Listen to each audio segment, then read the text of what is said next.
지금 헤어셋 문제, 미용실 매출이나 마케팅으로 고민이 많죠? 그런데 앞으로가 더 큰일입니다. 대부분 미용실에 희망이 보이지 않아요. 그래서 혹시나 하는 마음으로 요즘 제일 핫한 챗GPT 인공지능에게 물어봤어요. 이 내용을 들으면 눈물을 흘릴지도 모릅니다. 답답한 가슴이 뻥 뚫릴 수도 있습니다. 미용을 시작한 지 얼마 안 된 사람도, 미용 경력이 많은 사람도, 머리를 잘하는 헤어쌤도, 샵이 많은 브랜드 원장쌤도 열심히 했는데도 불구하고 힘들 때가 있잖아요. 갈등을 빚고 힘들어하고 좌절하고 포기하고 싶을 때가 많잖아요. 그렇다고 누구에게 속 시원하게 물어볼 수도 없고 어느 누가 알아주지도 않고 소가리를 많이 하죠. 그래서 인공지능 AI 챗GPT로 미용에 대한 고민을 물어봤어요. 안녕하세요. 반갑습니다.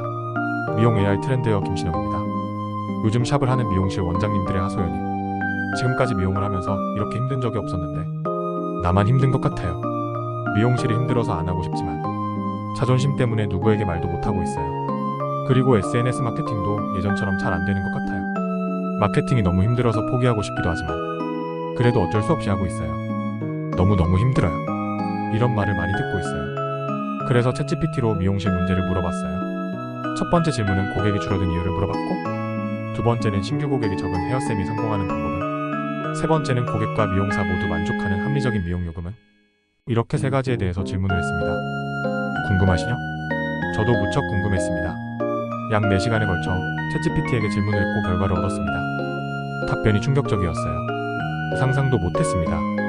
소름이 돋았어요. 처음 하는 챗GPT, 인공지능과 대화하는 프롬프트 작성 방법을 몰라 한참을 헤맸어요. 엉뚱한 답변도 많았습니다.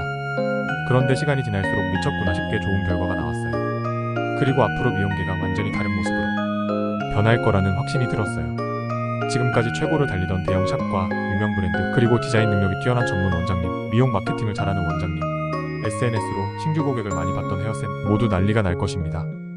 미용계 변화가 급하게 그것도 빠른 시간 안에 올 거라는 생각이 들었어요. 한편으로 두렵고 또 한편으로는 엄청난 기회가 될 거라 생각합니다. 먼저 첫 번째 질문은 고객이 줄어든 이유입니다. 1. 대한민국은 다른 미용 선진국에 비해 미용실이 많다. 이것은 모든 미용인이 알고 있죠. 그래서 상대적으로 미용 요금이 너무 저렴합니다. 유럽은 약 2,000명당 미용실이 하나 정도인데 우리는 500명도 안 됩니다. 그러니까 선진국에 비해서 4배 이상 많은 겁니다. 미용 선진국이 될수록 고객의 미용실 방문 횟수는 줄어든다. 이것은 일반적인 현상입니다. 그러나 미용 요금은 대부분 고가입니다. 3. 2000년까지는 국민소득이 2만 불 이하인 생활형 미용에서 2000년 이후 2022년 코로나까지 문화의 시대로 변하고 더불어 3만 불을 넘으면서 문화 건강 세대로 가면서 고객이 줄었다. 생활형 미용은 부지런한 사람과 열심히 하는 머리를 잘하는 원장님이 돈을 벌었습니다. 그래서 원장님들이 자세와 각도, 베이직을 배우기 위해 많은 공부를 했습니다. 어떻게 하면 정교하게 자르는가? 그것이 가장 중요한 화두였습니다. 이때 미용실은 머리를 잘하는 미용실이 대세였습니다. 머리만 잘하면 성공하는 시대였습니다. 머리카락이 중요한 시대였습니다. 생활형 미용은 머리가 길면 자르거나 특별한 날에 머리를 하는 것을 말합니다. 예를 들면 동창회, 시댁에 갈 때, 설날, 추석, 특별한 행사 이런 때 고객이 굉장히 많았죠. 그러나 미용 패션의 시대에는 고객이 미용실을 방문하는 방식이 바뀌었습니다. 머리를 하러 미용실에 가는 것이 아니라 얼굴을 예쁘게 보이기 위해 머리를 합니다. 그리고 건강미 넘치는 모발을 원하기 시작했습니다. 패션 건강 모발을 원하는 시대가 됐습니다. 헤어가 아니라 얼굴이 주인공이 됐습니다. 그러다 보니 미용실 마케팅도 완전히 바뀌었습니다.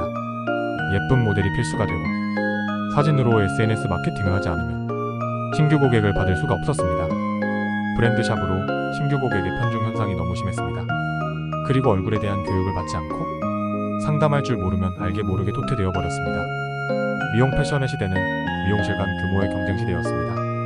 미용 교육이 미용실 성패를 가르는 시기였습니다. 이것이 작년까지 미용실 상태였습니다.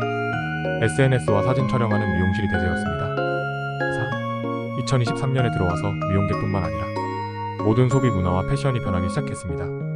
특히 코로나를 겪은 새로운 세대 MZ세대가 미용하는 방식이 얼굴에서 컨셉과 테마로 변하면서 미용실에 고객이 줄기 시작했다. 그렇습니다. 코로나가 끝나면 돌아갈 것 같던 문화가 이상한 방향으로 흐르기 시작했습니다. 모든 컨텐츠가 챗GPT와 AI 생성 이미지로 바뀌면서 미용 패션이 변하기 시작했습니다. 아무도 예상하지 못한 방향으로 번지면서 고객님들 마음을 못 읽은 원장님들은 모두 한숨만 쉬고 우왕좌왕하고 있습니다. 이제 고객은 미용실에서 헤어로 얼굴을 예쁘게 해도 만족해하지 않습니다. 그것은 미용계의 위기입니다. 이렇게 힘들다 보니 대형샵에서 위기를 극복하기 위해 공유 미용실로 변하기 시작했습니다. 고객이 줄고 있기 때문에 어쩔 수 없는 선택입니다. 미용뿐만 아니라 다른 부분도 마찬가지입니다. 이것이 인공지능 챗GPT가 진단한 고객이 줄어든 이유라고 답변한 내용입니다. 가슴이 섬찟한 소름 돋게 만든 답변입니다. 현재 우리나라 미용실을 가장 함축적으로 진단한 내용입니다. 단골 고객과 나이 많은 고객이 많은 미용실은 그런대로 근근하게 버티지만 신규 고객으로 미용 사업을 하는 미용실은 기절 그 자체입니다. 이제 챗GPT의 진단에 따라 대부분 미용실에 골치 아픈 숙제가 생겼습니다. 이 위기를 남보다 먼저 극복하면 대박이지만 어영부영하다 시간을 보내면 이제 따라가기 힘들 겁니다. 챗GPT와 AI 이미지 생성 인공지능이 나온 지 벌써 1년이 지나가고 있습니다. 올해를 기점으로 인공지능 시대에는 전혀 다른 방식으로 미용 사업이 펼쳐질 겁니다.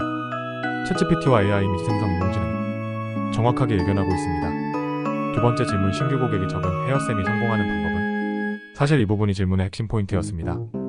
미용계에 희망이 있는지 알고 싶었습니다. 스마트폰이 나오고 미용계 마케팅이 변했습니다.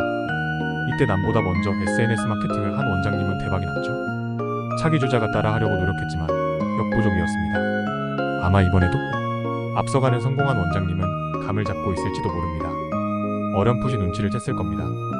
챗GPT는 SNS에서 검색하는 방법에 엄청난 변화를 의미하며 신규 고객의 미용실 선택 기준의 변화를 말하고, AI 이미지 생성은 헤어 모델과 헤어 사진에 투자하던 방식이 AI 이미지로 확실히 변한다는 것을 말합니다. 나 홀로 작은 미용실도 대형 브랜드 헤어샵과 경쟁을 할 수 있다는 것을 말합니다. 두 번째 질문, 신규 고객이 적은 헤어쌤이 성공하는 방법과 세 번째 질문, 고객과 미용사 모두 만족하는 합리적인 미용 요금은? 의 답변 내용은 내용이 많아 방송으로 만들 수 없어 강의실에서 진행할 예정입니다.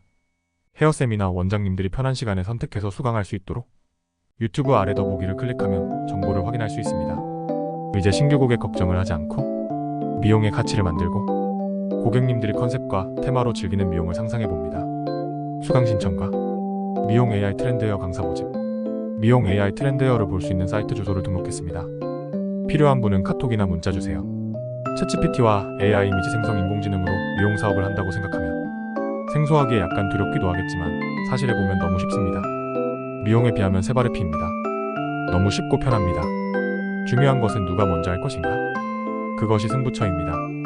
챗GPT와 AI 이미지 생성 인공지능은 먼저 하는 사람이 결국 많은 것을 가져갈 수밖에 없는 게임 같은 겁니다. 쌤이 주인공입니다. 감사합니다. 지금까지 미용 AI 트렌드 헤어 김신영이었습니다.